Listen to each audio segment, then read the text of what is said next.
None of you can solve this. And that includes the little black girl. Someone let wander in off the street. Professor Harrison Wilson walked down the aisle. You, yes. You in the cheap pink sweater. This is Harvard. This is for the top minds on Earth. Not janitors' kids. Go home, find a coloring book. He stopped at her desk. He picked up her yellow pencil between two fingers, like it was diseased. He held it high so the whole room could see. Then he dropped it. The pencil hit the desk, rolled, and fell to the floor. The room laughed. His teaching assistant laughed loudest. The little black girl did not cry. She bent down, picked up the pencil, and placed it straight. Then she looked at the board. Have you ever watched a grown man decide a 10-year-old black child didn't belong before she had said a word? Yeah, that pencil hitting the floor. That tiny, ordinary sound, it stuck with me for 3 days. 3 days. I'm Kane Uncovers, and I dig up the stories the polished people in polished rooms want buried. This one? They almost got away with it. Twice. Science Center Hall B sits in the heart of Harvard's campus in Cambridge, Massachusetts. The room is old. The wood is darker than the students who polish the floors at night. The seats climb upward in tight rows, like a small arena. Up front, there is a long green chalkboard that stretches the full length of the wall. And for 32 years, one man has owned that chalkboard every Friday morning. His name is Professor Harrison Wilson. He is 64 years old. He has written 3 books on a branch of mathematics most people cannot spell. He has appeared on public television. He has advised presidential commissions on education. The walls of his office carry framed letters from 2 Nobel laureates. Around campus, the graduate students have given him a nickname. They call him the Gatekeeper. And on the first Friday of every semester, he performs a ritual. He writes a problem on the board. He says no student has ever solved it. He says this with a smile. Then he gives the class 20 minutes to try. And when 20 minutes pass, and every pencil in the room has gone still, he turns around and says, as expected. He does this to filter out what he calls the dreamers, because his seminar, Math 213, is the prerequisite for 3 of Harvard's most prestigious fellowships. Pass it, and your career cracks open. Fail it, and the department politely suggests you try an easier path. Every student in the room on this particular Friday knew that. Every single one. Now meet the girl in the pink sweater. Her name is Naomi Young. She is 10 years old. She is in the 5th grade at a public school in Boston. Her mother, Rosalind Young, works the night shift as a nurse at Boston General. Her father, Nathaniel Young, was a mathematician. He passed away from cancer when Naomi was 6. Before he died, he taught his daughter math the way other fathers teach their daughters fairy tales. He left her a leather notebook, brown and worn at the edges, filled with his own handwritten problems and solutions. Naomi carries it with her everywhere. She has never opened it in public. So why is she at Harvard on a Friday morning? 3 months earlier, a teacher at her elementary school quietly submitted Naomi's work to a national mathematics Olympiad. Naomi scored higher than any child in her age group had scored in the previous 12 years. The result crossed the desk of Professor Eleanor Anderson, the chair of the Harvard Mathematics Department, who runs a program called Young Scholars Observation. It invites gifted children from underserved schools to observe advanced classes. Professor Anderson signed the invitation herself. She did not consult Wilson. She did not think she had to. Rosalind took a rare day off from work. She wore her best blouse. She held her daughter's hand all the way down the aisle. And then she took her seat in the very back row so Naomi could sit in the middle, where her father had once told her the best students always sit. Because the best students, he said, want to be seen. And so the small signals began, the way they always do. Bradley Davis, Wilson's teaching assistant, looked up as mother and daughter walked in. He smiled a polite smile. "Excuse me, ladies, I think you're lost. The restrooms are downstairs and the public tour starts in the atrium." Rosalind quietly showed him the invitation letter, signed by Professor Anderson. Bradley read it twice. He handed it back without apologizing. A graduate student in the second row moved her handbag off the chair next to her without a word, like she was making space for a stranger she did not want to touch. Another student muttered something to her neighbor that made them both laugh under their breath. When Professor Wilson arrived, he walked straight to the board. Professor Anderson, who had come to observe, introduced the visiting child. Wilson did not turn around. "Charming," he said, loud enough for the room. "It's nursery school day at Harvard, I see." A few students laughed. Bradley laughed the loudest. The invitation letter from Professor Anderson sat on the desk in front of Naomi, untouched. Naomi did not look at her mother. She opened her father's notebook, just a crack, just enough to see the first page. Then she closed it. And up on the long green chalkboard, the gatekeeper picked up a fresh stick of chalk. What did he write that made an entire room of doctoral students go silent? The piece of chalk in Professor Wilson's hand moved across the board in one long, unbroken stream. He wrote from memory. He had written this problem so many times he could do it in his sleep.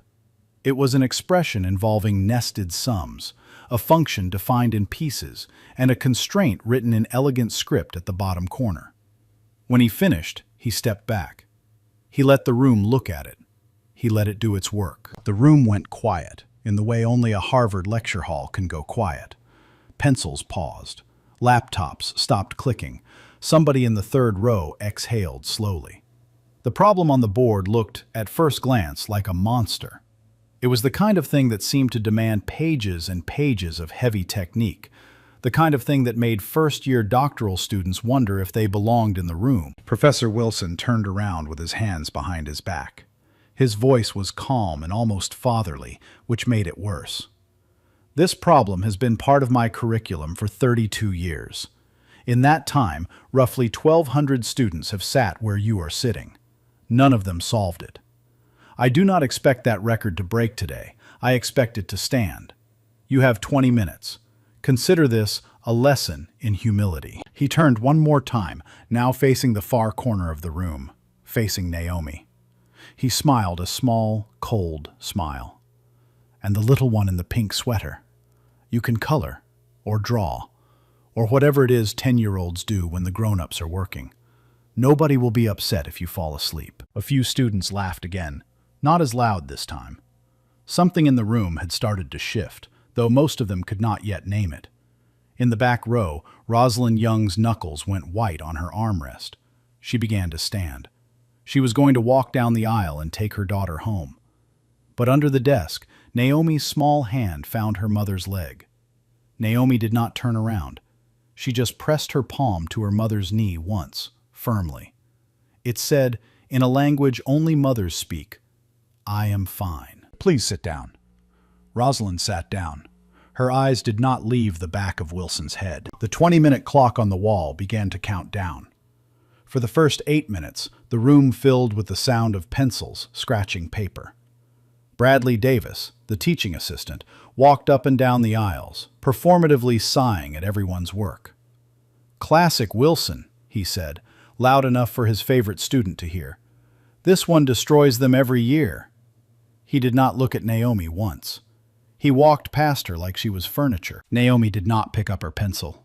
She did not open her notebook. She simply sat with her hands folded in her lap, her eyes tracking the board from left to right, then right to left, then back again. She tilted her head slightly. Somewhere in a pocket on the other side of the room, a graduate student's phone began to record video without its owner knowing. A red dot blinked silently in the fabric of a backpack. At the 12-minute mark, Professor Wilson, enjoying his audience, stopped beside Naomi's desk. "Still dreaming, little one? The board is up there, not on the ceiling." A few students smirked. And then Naomi Young raised her hand. It was a small hand. It was a steady hand. Professor Wilson blinked. Oh, please, by all means, enlighten us." Naomi stood up. The top of her head barely reached the desk in front of her. She walked to the front of the room, and she did not pick up the chalk. Naomi stood in front of the long green chalkboard. She was too short for it. She studied the problem the way a cat studies a room before walking into it. She was not frightened. She was reading. Then she spoke. Her voice was small, but clear enough to carry to the back row. "Sir, before I try to solve it, there is something on the board that isn't right." Professor Wilson's smile froze in place. "I beg your pardon?" Naomi pointed with one finger at the piecewise function, halfway up the board. "The condition for the second case. You wrote x greater than or equal to 0. But the constraint at the bottom, the one you wrote at the end, already says x cannot equal 0. So the or equal to part does nothing. It's sloppy." A single graduate student in the second row leaned forward, squinted, and then quietly muttered a word under her breath that could not be repeated on camera. Professor Wilson's jaw tightened. "A stylistic preference. It does not affect the problem." "No, sir, it doesn't," Naomi agreed. Her tone was polite. "But this does." Her finger moved up to the upper bound of the big summation sign at the top of the problem. "You wrote n here, with no restriction on n, but in the original version of this problem, the one printed in the Annals Problem section in 1991, the upper bound was n minus 1. Without that minus 1, the last term in the sum breaks the symmetry that the whole problem is built on. The problem, as you wrote it on the board, isn't unsolvable. It's just broken. The room went silent. Not quiet. Silent. The kind of silence that presses down on your chest. Professor Wilson turned slowly, as if his neck hurt. "You read the Annals of Mathematics?" "My father read them, sir," Naomi said. "I read his notes." In the back row, Professor Eleanor Anderson raised her eyebrows and slowly uncapped a pen. Two graduate students glanced at each other. A third, in the fifth row, quietly forwarded a text message to a friend that read, "Get over to Hall B, now." Rosalind Young pressed her hand to her mouth. Bradley Davis, at the front, was very still. Professor Wilson recovered. He always did. That was the thing about him. Even granting, for the sake of argument, that there may be a transcription issue, the problem remains effectively unsolvable in the time allotted. Which is my point. Please return to your seat, little one. Naomi did not move. "May I try? With the correction?" Wilson smiled like a wolf smiles. "Of course. By all means. 1 minute. Use the chalk. And show your work." She reached up. The chalk tray was too high. She had to stand on her toes to get a piece of chalk. Bradley Davis laughed quietly. Nobody joined him this time. Naomi Young rewrote the problem on the clean side of the board, with the correction applied. She did it neatly, in handwriting far too small for the back rows to read clearly. Then she drew a small circle around two terms. They were, once the correction was in place, mirror images of each other. Here is what she did, in the simplest possible terms. She did not do magic. She did not invent anything new. She did 4 small things that anybody watching could follow, even if they could not have done them. First, she noticed that the corrected problem had a hidden mirror. 2 halves that, when folded over the middle, matched each other exactly. This kind of mirror is what mathematicians call symmetry. Second, she used the mirror to do a trick. When you add 2 mirrored halves together, the messy middle cancels itself out. It's like 2 waves hitting each other from opposite directions and flattening into still water. Third, because the messy middle canceled, the problem that had looked like it would need pages and pages of work collapsed into a single clean expression. Fourth, she calculated the clean expression. It came out to a small, tidy whole number. She boxed the number on the board. 4. She put the chalk back on the tray. She had to stretch to do it. And when she turned around to face the room, the clock on the wall showed that 30 seconds had passed. 30 seconds. Nobody moved. The silence that followed was not like the silence before. The silence before had been the weight of difficulty. This silence was the weight of something collapsing inside the room. It was the silence of a belief shattering in real time. Somewhere in the third row, a pen fell and rolled. Then, from the front, one student began to clap. Her name was Hannah Taylor. Slow, deliberate, one clap at a time. Professor Wilson held up his hand to stop her. She did not stop. 3 more students joined her. Wilson's hand stayed up for another second, and then he dropped it. It made no difference. He spoke over the clapping, louder than he should have. A parlor trick. She has seen this problem before. She memorized the solution. That is not mathematics. That is performance. The clapping stopped. The room waited. Naomi Young looked up at him. She was small. She was calm. "Sir," she said, "I have never seen this problem before. I only saw it on the board."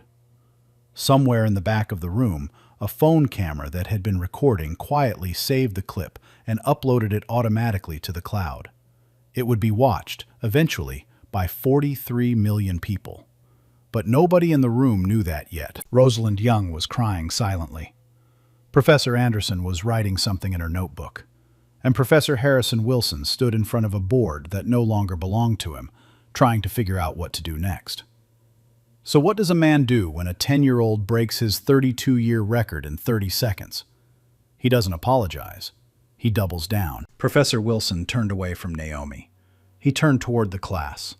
He spread his hands in the way politicians do when they need to control a room that is slipping out from under them. "Class, what we have just witnessed is, yes, impressive in its way.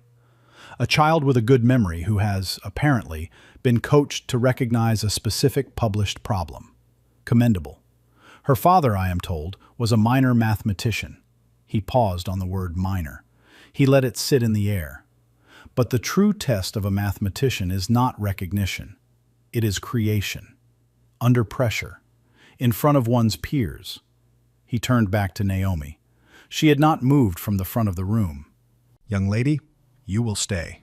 The rest of you are free to go. I have a second problem. One I have never published. One I wrote last night, in my kitchen, with a glass of wine. Nobody on earth has seen it before. Let us see how you handle it." Nobody left the room.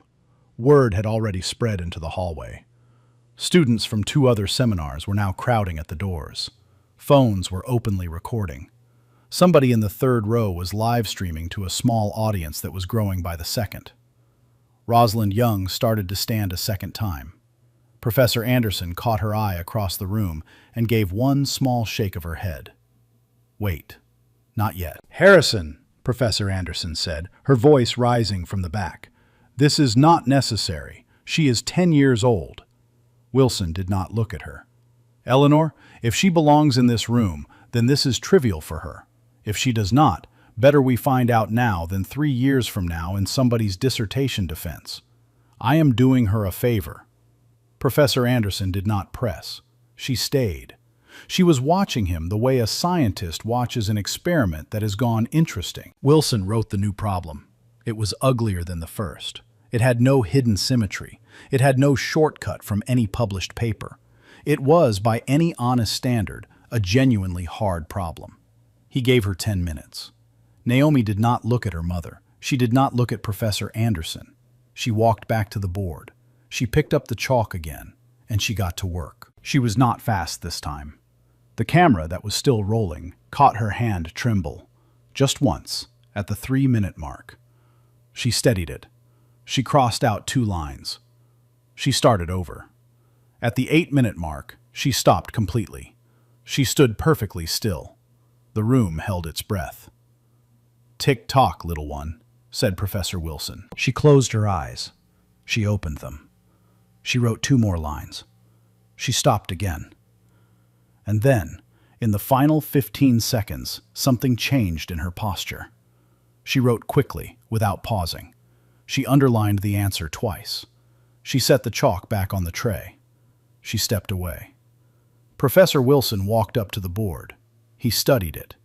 He studied it for a long time. His face did several small things.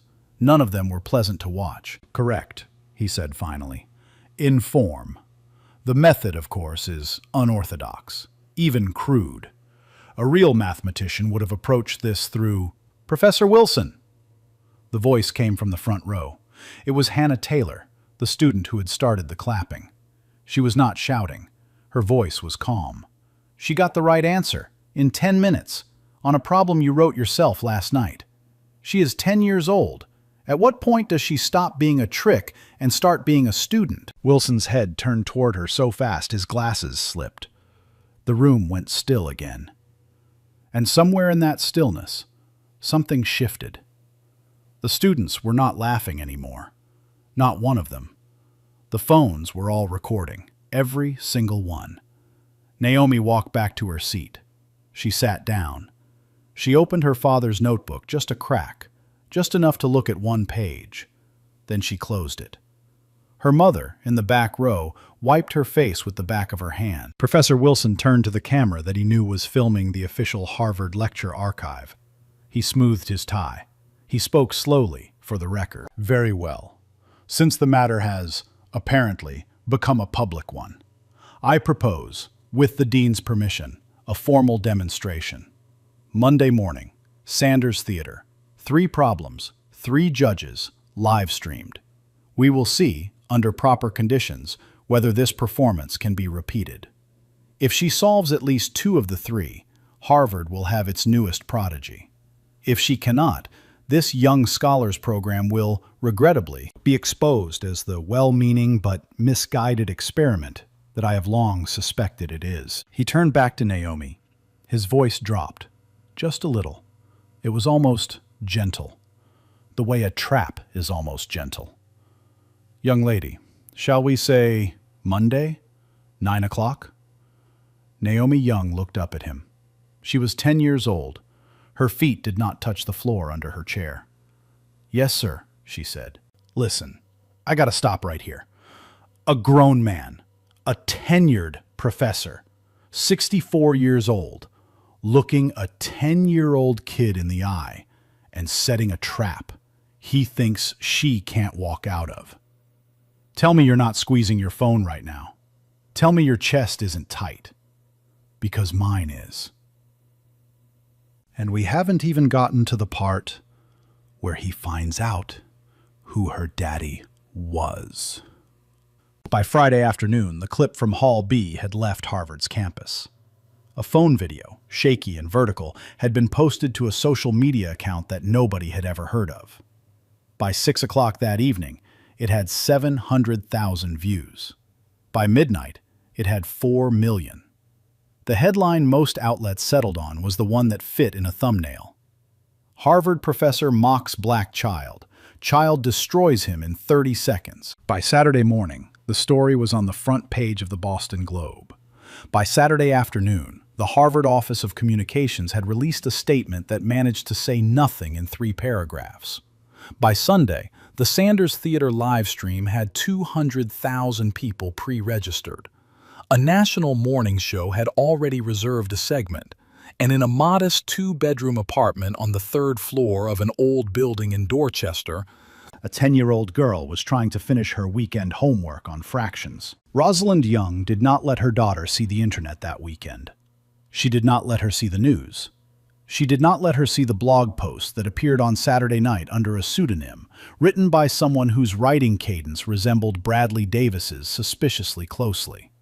The post was titled, "When Harvard Trades Standards for Optics," and it suggested, without naming her, that the 10-year-old child at the center of the story was an embarrassing stunt. The post was shared 40,000 times before Harvard's lawyers quietly asked the hosting site to take it down.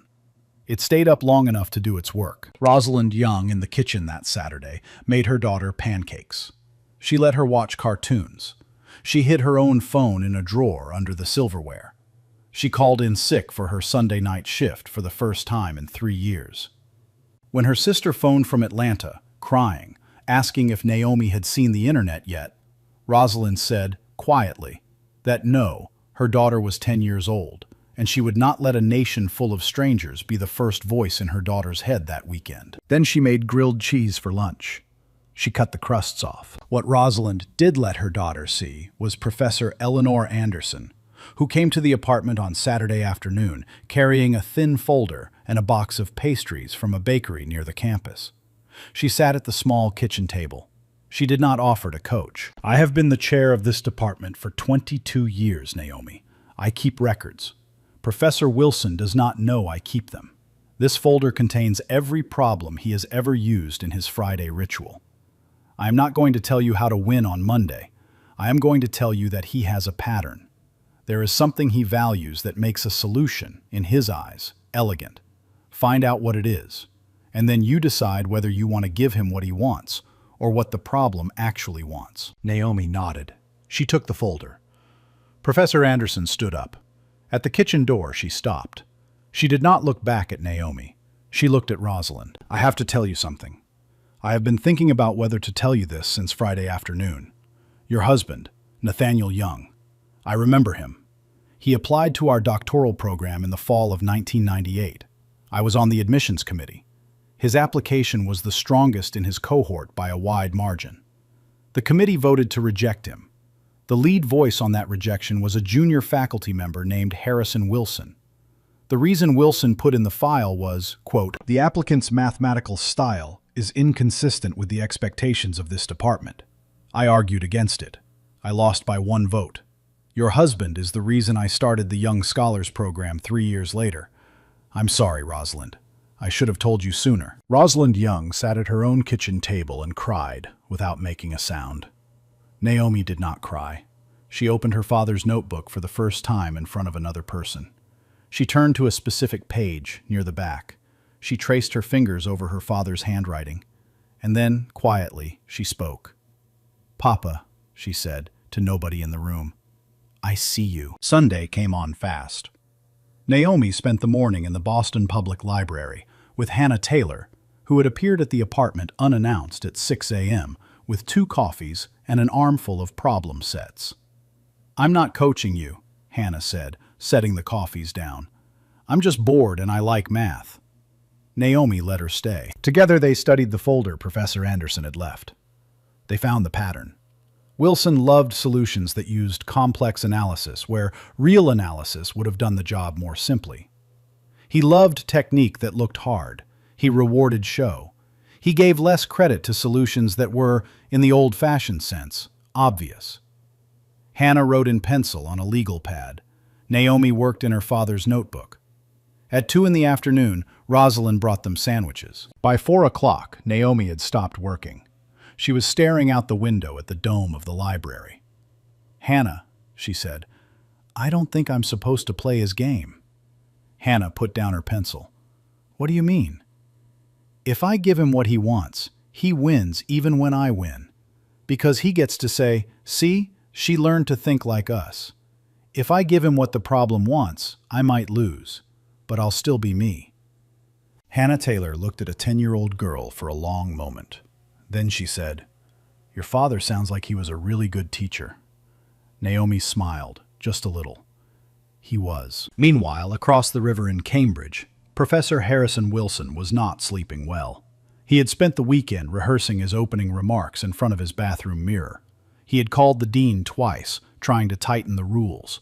He had called Bradley Davis 3 times, asking about damage control on social media. He had, at one point on Sunday night, opened the bottom drawer of his desk and looked at a thin manila folder he had not looked at in 25 years. The label on the folder read, in his own handwriting, Young, N. He closed it. He did not know that his oldest mentor in the field, a retired faculty member named Marion Williams, had, the previous morning, walked to the Harvard post office with a sealed envelope and mailed it to the office of Dean Margaret Johnson. He did not know that on Friday afternoon, a flight from Paris had landed at Logan Airport, and a distinguished mathematician in a charcoal gray overcoat had taken a taxi straight to the Harvard campus, where he had quietly sat in the back of a graduate seminar for reasons of his own. He did not know any of this yet. He only knew that on Monday morning, in front of a live stream audience that had now crossed 400,000 pre-registrations, he was going to face a 10-year-old black girl whom he had, in his own mind, already measured and dismissed. And he knew he could not afford to be wrong again. Sunday night, at her bedroom window in Dorchester, Naomi Young closed her father's notebook. She folded a small letter and put it in the inside pocket of her blazer. Rosalind did not ask what the letter said. Naomi did not tell her. The bus to Cambridge left at 7 in the morning. Who exactly was waiting in the back of Sanders Theater when she walked in? Sanders Theater on Monday morning did not look like a university lecture hall. It looked like a cathedral that had been converted into a courtroom. The chairs were full. The balcony was full. The aisles were full. Television trucks with satellite dishes lined the street outside. The air was warm with bodies and cold with expectation. Naomi walked down the center aisle, holding her mother's hand. She was wearing a navy blazer over the same pink sweater from Friday. She had chosen it herself. She had explained to her mother that she wanted them to see the sweater again and remember. Rosalind did not argue. Dean Margaret Johnson opened the morning with a short, careful speech. She thanked the audience. She thanked Harvard. She explained the rules again for the live stream. And then she came to her last announcement. Our third judge this morning, joining us on short notice and at considerable personal inconvenience, is a distinguished colleague visiting from the Collège de France. He is a recipient of the 2018 Fields Medal. Please welcome Dr. Gregory Moore. There was a small gasp from the math departments in the audience. There was a larger gasp from the judges' table. Professor Harrison Wilson's face did a small, tight thing. He had not been told. He had not been asked. Gregory Moore walked onto the stage in the same charcoal gray overcoat. He nodded to the audience. He nodded, very briefly, toward Naomi. It was a nod she did not return because she did not have to. Her mother, next to her, looked between the Fields medalist and her daughter with an expression that said, "You knew him?" Dr. Moore took the microphone. He was polite. He was brief. I will keep this short. I have reviewed Professor Wilson's 3 problems. They are excellent. I would like, with the dean's permission, to add a 4th, a tiebreaker, one of my own choosing. The winner of today's demonstration must also solve mine. I believe that is fair. Dean Johnson approved it before Professor Wilson could open his mouth. Harrison Wilson's jaw clenched so hard the microphone on his lapel picked it up. He did not know what problem Gregory Moore was going to choose. Nobody did. And just like that, every preparation Professor Anderson had given Naomi was worth half of what it had been worth the night before. There was no pattern for Gregory Moore. There was no folder. There was only whatever he had carried in his head from Paris. Naomi Young reached into her bag. She pulled out her father's leather notebook. She placed it on the desk in front of her. She opened it. It was the first time she had opened it in a public room full of people. She did not flinch. What was Dr. Moore about to write on that board? Problem 1 was given first. Naomi solved it cleanly in 14 minutes. Her solution was elegant, direct, and quiet, which is to say, it was nothing like what Professor Wilson considered elegant. Dr. Moore nodded without changing his expression. Professor Anderson wrote something in her notebook and smiled. Professor Wilson scored it, and his voice through the microphone said, grudgingly, "Adequate." 1 for 1. Problem 2 was given second, and problem 2 was where it all nearly ended. Halfway through the 20 minutes, Naomi wrote a line on her paper. She paused. She crossed it out. She wrote another line. She paused longer. The camera, projecting her work onto the huge screen behind her, caught every second of it. Bradley Davis, in the front row, allowed himself a small, visible smile. 5 minutes in, she realized what she had done. She had been chasing the wrong approach. She had been playing Harrison Wilson's game. She had reached, instinctively, for complex analysis, the kind of heavy machinery Wilson rewarded, instead of trusting the lighter tools her father had taught her.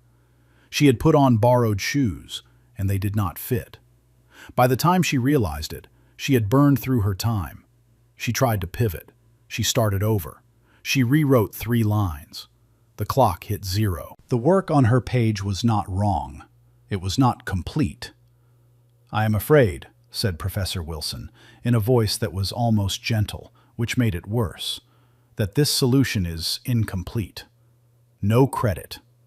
The audience murmured. Somewhere in the balcony, an audible voice said, "She's just a little kid at the end of the day." Someone else, quieter, said, "Told you." Bradley Davis did not hide his smile anymore. Naomi's face, on the enormous screen behind her, went very still. She did not cry. She wanted to. Her lower lip trembled one time, and then she stopped it. She turned, just slightly, toward the back of the theater, where her mother was standing in the aisle. Rosalind did not sit. She stood. She put her right hand flat against her heart, and she gave one small, firm nod. It was a nod that said nothing in words, and everything in every language mothers speak. Naomi turned back. She sat down in the little chair at the contestant's desk. She put her hands in her lap. She did not look at Bradley Davis, who was leaning over to whisper something to the student beside him. During the 5-minute break that followed, something happened that would only be noticed later, when people studied the live stream frame by frame. Professor Eleanor Anderson walked slowly across the stage, carrying a small paper cup of water and a plain butter cookie. She set them on Naomi's desk without a word. She walked away. She did not make it into the famous YouTube clips. But Naomi saw her. And then Dr. Gregory Moore, on his way back to the judges' table, stopped near Naomi's desk. He did not look at her. He addressed the floor. "Your father taught you a technique. You were 4 years old. You could not hold a pencil properly yet. He wrote it down for you, in the notebook on your desk, on a page near the back. I have been waiting 30 years to see someone use that technique inside this building. Do not waste it on Professor Wilson's problems. Wait for mine." He walked on. Naomi looked down at her father's notebook. She turned to a specific page near the back. There was a single equation there, in her father's careful handwriting. Next to it, in the margin, he had written, in pencil, a line addressed to her. "For Naomi. When nothing else works, try this. Love, Papa." She closed the notebook. She put her hand on the cover. She sat very still. And when the bell rang to signal problem 3, she stood up. So how do you come back from a public failure when you are 10 years old and the whole country is watching? Problem 3 was Wilson's last chance. He had written it himself, over the weekend, specifically for this moment. He had designed it to humiliate. It was a nasty, twisting problem in a subfield she was unlikely to have studied. He had been told by his own colleagues that it was, in their opinion, too hard for a graduate qualifying exam. Naomi Young solved it in 19 minutes. Her solution was not flashy. It was not fast. It used exactly the tools her father had written about in the early chapters of his notebook. It was, in the old-fashioned sense, beautiful. Dr. Moore nodded. Professor Anderson closed her eyes and exhaled. Professor Wilson, after a long look at the board, said one word into the microphone, and this time he did not soften it. Correct. 2 of 3. She had made the threshold. Under the original rules, the demonstration was over. She had won. But Dr. Moore's tiebreaker still remained. And everyone in the theater understood that the tiebreaker was not really about the rules anymore. The tiebreaker was about something much older than that. Dr. Gregory Moore walked to the board. He picked up a piece of chalk, and he began to write, slowly, deliberately, in a handwriting that looked older than his years. The notation he used was unusual. It was the kind of notation mathematicians had used in the 1970s and had mostly abandoned. Some of the students in the balcony leaned forward. 1 or 2 of the older faculty members in the front rows went very still. Professor Harrison Wilson, watching him write, went a shade of gray that had not previously been on his face. Dr. Moore finished writing. He put down the chalk. He turned to the audience. He did not raise his voice. This problem was first posed at a Harvard graduate seminar in the spring semester of 1998. It was posed by a doctoral applicant who was, at that time, being reviewed by the admissions committee. The applicant was never offered a place in the program. His work was not permitted to be published under Harvard's name. The problem, therefore, has been effectively invisible for 28 years. It has also, to my knowledge, never been solved. Miss Young, you have 20 minutes. The audience did not murmur. The audience did not breathe. Because the people in the front rows who knew the story were starting to understand what was about to happen. And Harrison Wilson, sitting at the judges' table, could no longer hear what Dr. Moore was saying. His ears were ringing. Naomi Young walked to the board. She carried her father's leather notebook with her. She set it on the lectern. The stage technician, who had been briefed quickly by Professor Anderson during the break, adjusted the overhead camera so that the pages of the notebook projected onto the enormous screen behind the stage. The audience could now see, in enormous high definition, the page of notes her father had written for her 27 years ago. The note in the margin was visible to everyone in the theater. For Naomi. When nothing else works, try this. Love, Papa. Naomi did not announce herself. She just began. Here is what she did, in the plainest possible language. She did not pull a rabbit out of a hat. She did 4 things that any careful person with patience could follow. First, she replaced the strange, ugly expression on the board with a different notation, the specific notation her father had written in the margin of his notebook. This is called a substitution. It is the same kind of move a cook makes when they realize a recipe will work better in a different pan. Second, once the substitution was in place, a mirror appeared. Not a perfect one, like the first problem, a deeper one. The kind of mirror you only see when you have rewritten the problem in exactly the right language. Third, she used that mirror the same way she had used the first one. 2 huge, ugly terms canceled each other out. What had looked impossible collapsed into a short chain of ordinary steps. Fourth, she finished with a 2-line argument that any second-year graduate student could, with effort, follow. She circled her answer. She stepped back. 16 minutes. She set the chalk on the tray. The silence in Sanders' theater lasted 5 full seconds. It was the kind of silence that does not record well on camera, because microphones pick up something, however small.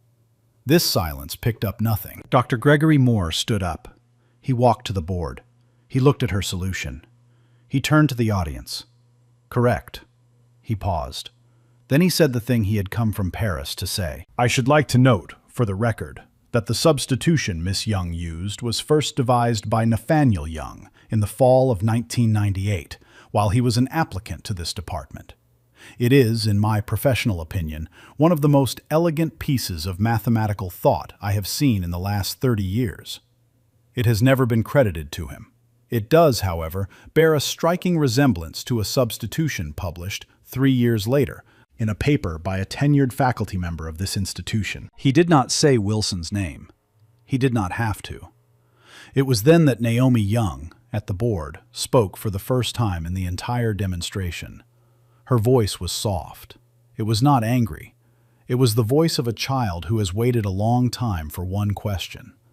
Professor Wilson, your paper in 2001, on page 63, lemma 3.2, you attribute the central substitution, and I am quoting you, to an unpublished note from a graduate applicant. You never named him. Why? Wilson opened his mouth. There were conventions at the time. Applicants who were not admitted were not. Hannah Taylor stood up in the audience. She held up her phone. She read aloud. From the Harvard Faculty Handbook, 1998, page 4, quote, all scholarly contributions, regardless of the contributor's enrollment status, shall be credited by name. End quote. Professor Wilson. I looked it up. The audience made a sound that was not laughter and not applause. It was the sound of hundreds of people understanding something at the same time. Harrison Wilson stood slowly. He pulled the microphone on his lapel off with shaking fingers. I was wrong, he said. About the attribution, and about the child. He did not look at Naomi. Naomi Young closed her father's notebook. She picked it up. She walked off the stage. Her mother was waiting for her at the bottom of the aisle, arms open. And at the bottom of that aisle, after 3 days of not crying, Naomi Young finally did.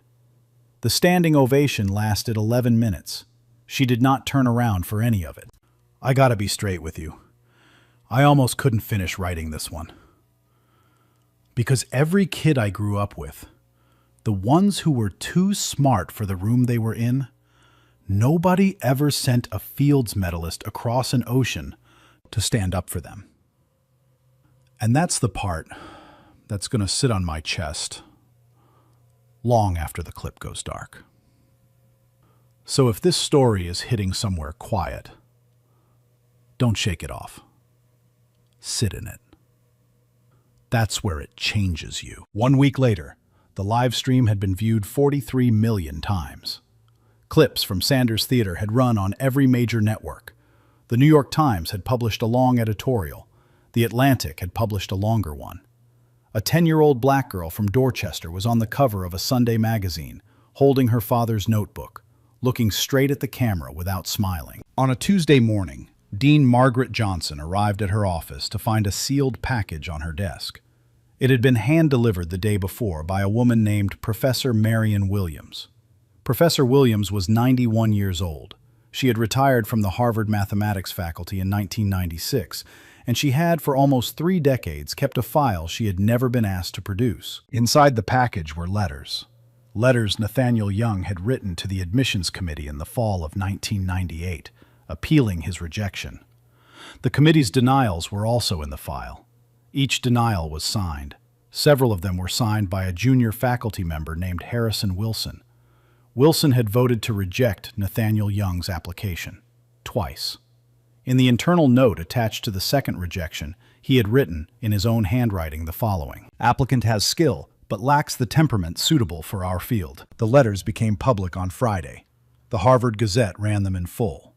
Nobody at Harvard tried to stop it, because by that point, nobody at Harvard wanted to. The department issued a formal statement on Monday. They posthumously awarded Nathaniel Young an honorary doctorate in mathematics. They created a new fellowship in his name, funded at $600,000 a year, open exclusively to students from underserved schools pursuing advanced study in the sciences. They named a seminar room after him on the second floor of the Science Center, with a small brass plaque next to the door. The plaque says, "Nathaniel Young, mathematician, teacher, father, 1965 to 2002. Professor Harrison Wilson released a public letter of apology. It was co-signed with a request to be allowed to make the first private donation to the Nathaniel Young Fellowship in the amount of $250,000. The letter was understood, by everyone who read it, to have been written under considerable pressure. What did Naomi Young do 1 week later, on a Friday evening in Dorchester? She did her homework. Fractions. She sat at the small kitchen table in the apartment in Dorchester, with a bowl of cereal and a yellow pencil that had almost certainly been the same pencil from that first Friday morning in Hall B. Her father's notebook sat on a shelf in the living room, now in a glass display case her mother had bought at a second-hand store and cleaned by hand. The phone rang. Rosalind answered it. She listened for a moment, and then she walked the phone over to the kitchen table and handed it to her daughter. Professor Anderson's voice was warm on the other end. "Naomi, they would like to name a seminar room after your father. The ceremony is next month. They would like you to give the opening remarks." Naomi thought about it. She was chewing a spoonful of cereal. "I am only 10. "Yes," said Professor Anderson. "And?" Naomi smiled, just a little. It was the first real smile of the whole story. "I will be there," she said. Naomi Young graduated from high school at 15. She went to MIT, her father's school. She earned her doctorate in mathematics at 20, under the supervision of Dr. Gregory Moore. Her father's photograph sat on her desk for every oral exam she ever took. Professor Harrison Wilson retired at the end of that same spring. In the department's annual report, his endowed chair was quietly renamed the Nathaniel Young Chair in Analytical Methods. He did not attend the renaming ceremony. He did not, as far as anyone knows, attend any university ceremony after that. The Nathaniel Young Fellowship, in its first 5 years, admitted 43 students. 21 of them now hold faculty positions at institutions around the world. Every one of them had been told at some point before Harvard that they did not belong. Nathaniel Young never saw his name on a Harvard door, but his method did. His daughter did. And the room that once told him to sit down now stands up every year when his name is read aloud. If this story moved you, do one thing for me. Tell me in the comments about a time somebody underestimated you. Share this with the child who needs to hear it. And hit subscribe. We tell one of these every week, because there is always another Naomi, and there is always another room.